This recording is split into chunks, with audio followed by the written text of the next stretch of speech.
Chapter 28. The Place Royale. Hay proceeded silently to the center of the place, but as at this very moment the moon had just emerged from behind a cloud, they thought they might be observed if they remained on that spot, and therefore regained the shade of the lime trees. There were benches here and there. The four gentlemen stopped near them. At a sign from Athos, Porthos and D'Artagnan sat down. The two others stood in front of them. After a few minutes of silent embarrassment, Athos spoke. "Gentlemen," he said, "our presence here is the best proof of former friendship. Not one of us has failed the others at this rendezvous, not one has, therefore, to reproach himself." "Hear me, Count," replied D'Artagnan. "Instead of making compliments to each other, let us explain our conduct to each other, like men of right and honest hearts. I wish for nothing more. Have you any cause of complaint against me or Monsieur d'Herblay?" "If so, speak out," answered Athos. "I have," replied D'Artagnan. "When I saw you at your chateau at Bragelonne, I made certain proposals to you which you perfectly understood. Instead of answering me as a friend, you played with me as a child. The friendship, therefore, that you boast of was not broken yesterday by the shock of swords, but by your dissimulation at your castle." "D'Artagnan," said Athos, reproachfully. "You asked for candor, and you have it. You ask what I have against you, I tell you. And I have the same sincerity to show you, if you wish, Monsieur d'Herblay. I acted in a similar way to you, and you also deceived me." "Really, monsieur, you say strange things," said Aramis. "You came seeking me to make to me certain proposals, but did you make them?" "No. You sounded me, nothing more." "Very well, what did I say to you?" "That Mazarin was contemptible, and that I wouldn't serve Mazarin. But that is all." "Did I tell you that I wouldn't serve any other?" "On the contrary, I gave you to understand, I think, that I adhered to the princes. We even joked very pleasantly, if I remember rightly, on the very probable contingency of your being charged by the cardinal with my arrest." "Were you a party man?" "There is no doubt of that." "Well, why should not we, too, belong to a party? You had your secret, and we had ours. We didn't exchange them." "So much the better. It proves that we know how to keep our secrets." "I do not reproach you, monsieur," said D'Artagnan. "'Tis only because Monsieur de la Fère has spoken of friendship that I question your conduct." "And what do you find in it that is worthy of blame?" asked Aramis, haughtily. The blood mounted instantly to the temples of D'Artagnan, who arose, and replied, "I consider it worthy conduct of a pupil of Jesuits." On seeing D'Artagnan rise, Porthos rose also. These four men were therefore all standing at the same time, with a menacing aspect, opposite to each other. Upon hearing D'Artagnan's reply, Aramis seemed about to draw his sword, when Athos prevented him. "D'Artagnan," he said, "you are here tonight, still infuriated by yesterday's adventure. I believed your heart noble enough to enable a friendship of 20 years to overcome an affront of a quarter of an hour. Come, do you really think you have anything to say against me? Say it then. If I am in fault, I will avow the error." The grave and harmonious tones of that beloved voice seemed to have still its ancient influence, whilst that of Aramis, which had become harsh and tuneless in his moments of ill humor, irritated him. He answered therefore, "I think, Monsieur le Comte, that you had something to communicate to me at your chateau of Bragelonne, and that gentleman," he pointed to Aramis, "had also something to tell me when I was in his convent. At that time I was not concerned in the adventure, in the course of which you have so successfully estopped me. However, because I was prudent, you must not take me for a fool. If I had wished to widen the breach between those whom Monsieur d'Herblay chooses to receive with a rope ladder and those whom he receives with a wooden ladder, I could have spoken out." "What are you meddling with?" cried Aramis, pale with anger, suspecting that D'Artagnan had acted as a spy on him and had seen him with Madame de Longueville. "I never meddle save with what concerns me, and I know how to make believe that I haven't seen what does not concern me, but I hate hypocrites, and among that number I place musketeers who are abbés and abbés who are musketeers, and," he added, turning to Porthos, "here's a gentleman who's of the same opinion as myself." Porthos, who had not spoken one word, answered merely by a word and a gesture. He said yes, and he put his hand on his sword. Aramis started back and drew his. D'Artagnan bent forward, ready either to attack or to stand on his defense.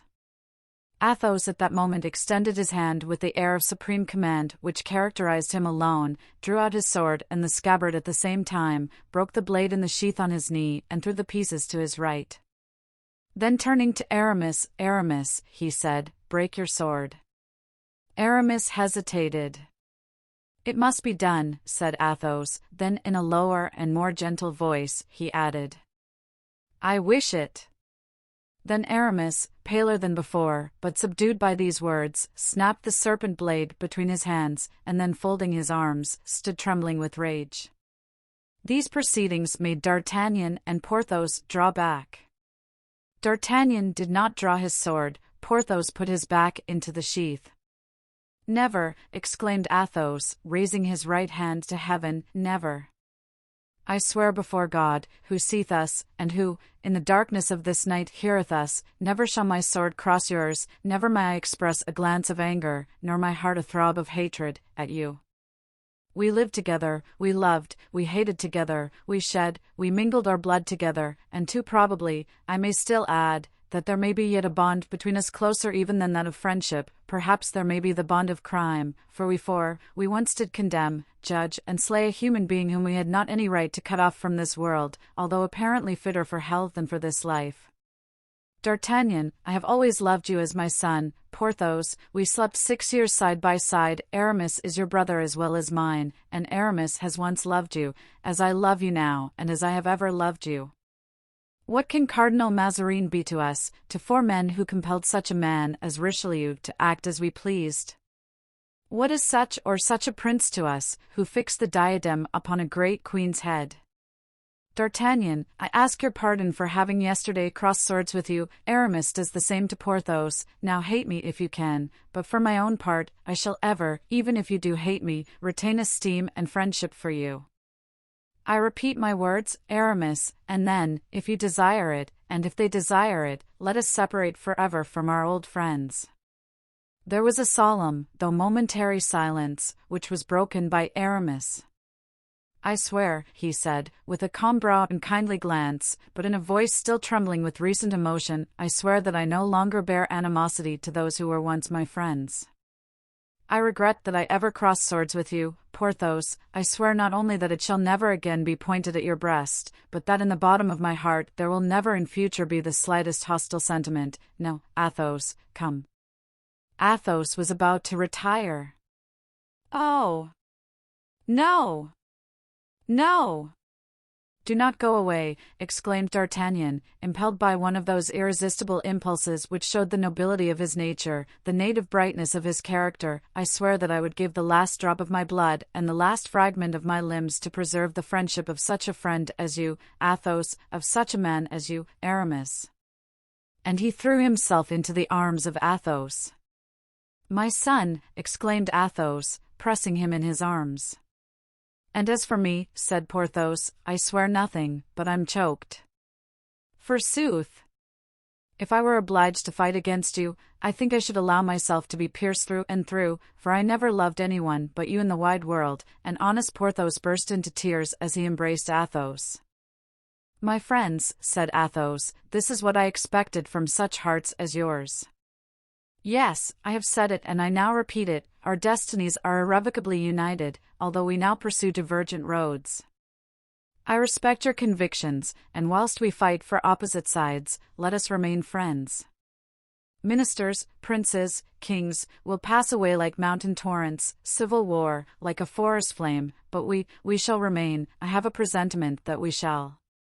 Yes, replied D'Artagnan, let us still be musketeers, and let us retain as our battle standard that famous napkin of the Bastion Saint-Gervais, on which the great cardinal had 3 fleurs de lis embroidered.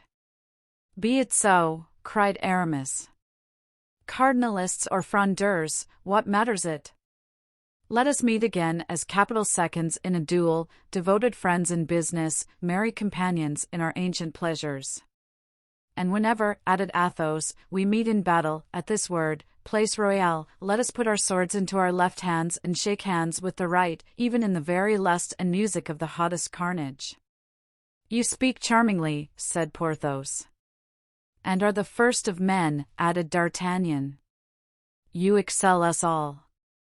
Athos smiled with ineffable pleasure. 'Tis, then, all settled. Gentlemen, your hands, are we not pretty good Christians? Egad, said D'Artagnan, by heaven. Yes. We should be so on this occasion, if only to be faithful to our oath, said Aramis. Ah, I'm ready to do what you will, cried Porthos, even to swear by Mahomet. Devil take me if I've ever been so happy as at this moment.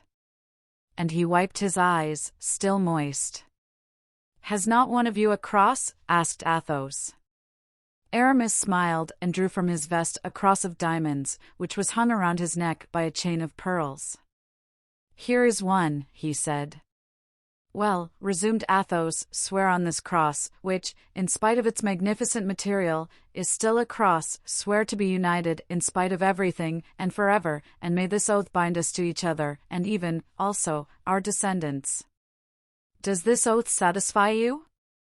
Yes, said they all, with one accord.